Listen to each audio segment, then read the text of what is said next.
Orang bijak pernah berkata, makanan adalah jiwa dan raga dari seorang manusia. Assalamualaikum warahmatullahi wabarakatuh. Kalian tahu nggak sih apa itu sorghum dan bagaimana cara mengolah bahan awetan berbahan dasar sorghum? Baik, saya akan jelaskan. Sebelum lanjut, di sini saya akan menjelaskan terlebih dahulu bahwa pengolahan bahan awetan berbahan dasar sorghum dapat dilakukan melalui beberapa metode. Sorghum sendiri adalah tanaman biji-bijian yang sering digunakan sebagai bahan pangan manusia. Bahan pangan di sini dan untuk dimakan atau dijadikan bahan pokok makanan yang utama. Dan ini juga dapat digunakan sebagai bahan pakan ternak.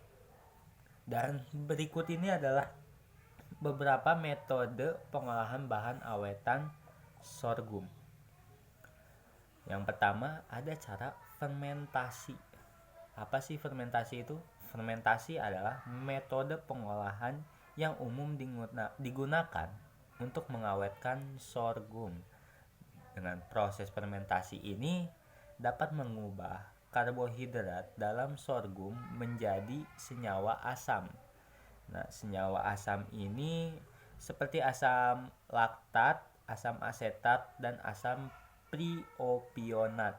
Nah, senyawa-senyawa ini membantu penghambat pertumbuhan mikroba yang merusak dan memperpanjang umur simpan produk.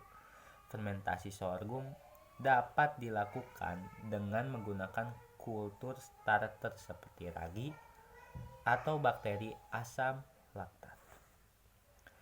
Yang selanjutnya metode kedua yaitu dengan pengeringan. Metode pengeringan ini adalah metode yang cara pengawetannya menggunakan proses pengeringan. Proses pengeringan itu bagaimana sih? Proses pengeringan di sini adalah proses pengeringan menghilangkan kadar air dalam biji itu, biji si sorghumnya, dan biji sorghum ini sehingga menghambat pertumbuhan mikroba dan enzim yang merusak. Sorghum dapat dikeringkan dengan sinar matahari atau menggunakan proses apa sih itu? Di sini adalah proses mesin pengering. Nah, dengan mesin pengering, sorghum dapat disimpan dalam wadah kedap udara untuk dijaga kualitasnya agar tersimpan lebih lama. Begitu untuk metode pengawetan menggunakan pengeringan. Yang selanjutnya adalah pengemasan.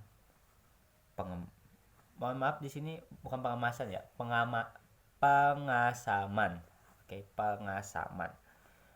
Metode pengasaman di sini mirip-mirip seperti metode fermentasi atau pengasaman laktat, melibatkan penambahan asam laktat pada sorghum untuk menurunkan pH dan menghambat pertumbuhan mikroba patogen. Nah, pengasaman juga meningkatkan keawetan produk dan meningkatkan keasaman yang dapat memberikan rasa dan aroma yang unik.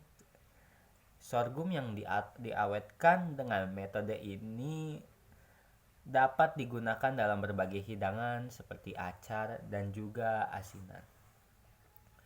Lalu yang selanjutnya adalah metode pengasingan. Maaf lagi, bukan pengasingan tapi pengasinan ya. Pengasinan di sini adalah pengasinan yang diberi taburan garam dan ini merupakan metode paling tradisional yang digunakan untuk menyimpan sorghum dalam waktu yang lama. Biji sorghum diasinkan dengan menggunakan garam atau campuran garam dan sejenisnya dengan bahan pengawetan lainnya. Garam menghambat pertumbuhan mikroorganisme dengan mengurangi ketersediaan air dalam produk. Yang terakhir adalah pengolahan menjadi produk olahan. Sorghum juga dapat diolah menjadi berbagai produk olahan yang memiliki unsur simpan yang lebih lama atau bisa dibilang umur, bukan unsur ya.